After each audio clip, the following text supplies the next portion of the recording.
அனைவருக்கும் இனிய பொங்கல் நல்வாழ்த்துக்கள்.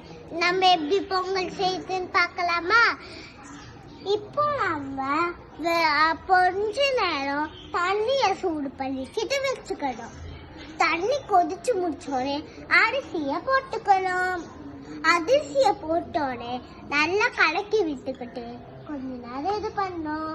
அப்புறம் அதில் கொஞ்சம் வெல்லம் போட்டு நல்லா கலக்கி விட்டோம்னா சக்கரை பொங்கல், ரொம்ப சுவையான சக்கரை பொங்கல் ரெடி ஆகிடும்.